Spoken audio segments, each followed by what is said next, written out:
സംസ്ഥാനത്ത് ആശങ്ക ഉയർത്തി ഷിഗല്ല ബാധിതരുടെ വർധന.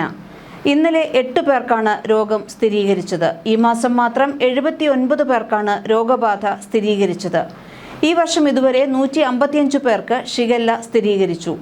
എല്ലാ ജില്ലകളിലും ആരോഗ്യവകുപ്പ് കർശന ജാഗ്രതാ നിർദ്ദേശം നൽകിയിട്ടുണ്ട്. ജനുവരി മുതൽ ജൂൺ വരെ റിപ്പോർട്ട് ചെയ്യപ്പെട്ടിട്ടുള്ള മൊത്തം കേസുകൾ 146 ആണ്. 5 പേർ രോഗം ബാധിച്ചു മരിച്ചു. ഇതിൽ ഒരാൾ മാർച്ചിലാണ് മരിച്ചത്. മലപ്പുറം, കോഴിക്കോട്, തൃശൂർ ജില്ലകളിലാണ് ഷിഗല്ല മരണം സംഭവിച്ചത്. കോഴിക്കോടും മലപ്പുറത്തും 2 മരണങ്ങളുണ്ടായി. കോഴിക്കോട് ഷിഗല്ല ബാധിച്ച് ചികിത്സയിലുള്ള കുട്ടിയുടെ നില ഗുരുതരമാണ്. ഞായറാഴ്ച അവലോകനം നടത്തിയപ്പോൾ 2 കുട്ടികളുടെ നില ഗുരുതരമായിരുന്നു. അതിലൊരു കുട്ടിയാണ് ഇന്നലെ മരിച്ചത്. ഷിഗല്ല ബാക്ടീരിയ ഉണ്ടാക്കുന്ന കുടലിലെ ഗുരുതരമായ അണുബാധയാണ് ഷിഗല്ലോസിസ്. അതിശക്തമായ വയറിളക്കം, പനി, വയറുവേദന എന്നിവയാണ് പ്രധാന ലക്ഷണങ്ങൾ.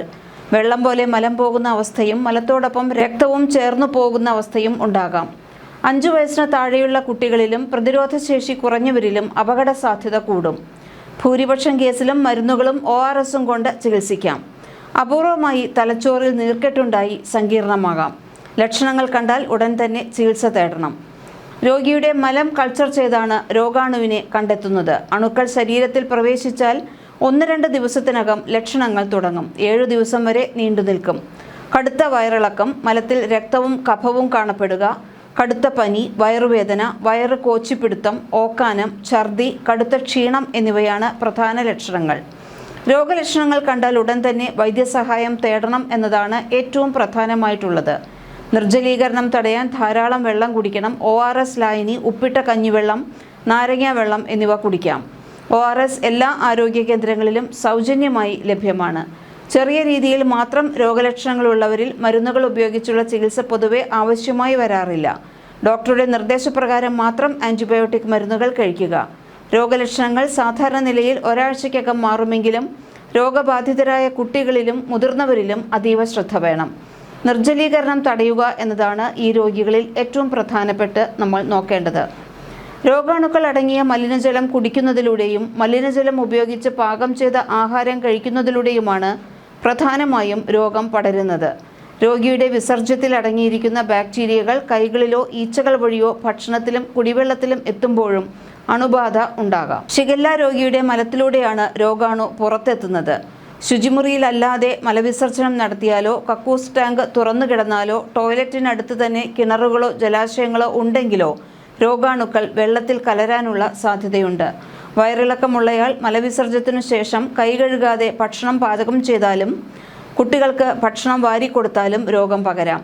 ഈച്ചകൾ ഇരുന്ന ഭക്ഷണ സാധനങ്ങളിലും പഴങ്ങളിലും പച്ചക്കറികളിലും രോഗാണുക്കൾ ഉണ്ടാകാം. അതുകൊണ്ട് തന്നെ നമ്മൾ തുറസായ സ്ഥലങ്ങളിൽ നിന്ന്, മാർക്കറ്റുകൾ പോലുള്ള സ്ഥലങ്ങളിൽ നിന്നോ അല്ലെങ്കിൽ മറ്റു കടകളിൽ നിന്നോ പഴങ്ങളും പച്ചക്കറികളും വാങ്ങുമ്പോൾ നല്ലപോലെ കഴുകിയതിനു ശേഷം മാത്രം ഉപയോഗിക്കാൻ ശ്രദ്ധിക്കുക. കാരണം ഇവയിലെല്ലാം ഈച്ചകൾ വന്നിരിക്കുന്നുണ്ടാകാം. രോഗം വരാതിരിക്കാൻ നമ്മൾ ഈ വക കാര്യങ്ങൾ വളരെയധികം ശ്രദ്ധിക്കണം. ഏറ്റവും പ്രധാനമായി മലവിസർജനത്തിന് ടോയ്ലറ്റ് ഉപയോഗിക്കുക. ഭക്ഷണം കഴിക്കും മുൻപും ശൗചാലയം ഉപയോഗിച്ച ശേഷവും കുട്ടികൾക്ക് ഭക്ഷണം നൽകുന്നതിന് മുൻപും സോപ്പ് ഉപയോഗിച്ച് കൈകൾ വൃത്തിയായി കഴുകണം.